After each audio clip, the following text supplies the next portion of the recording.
It's getting dark now, so the pigeon has to go inside, get trapped, but I cannot leave them outside unattended because either hawk,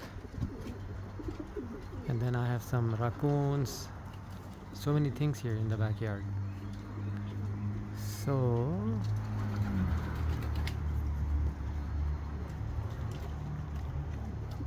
watching them.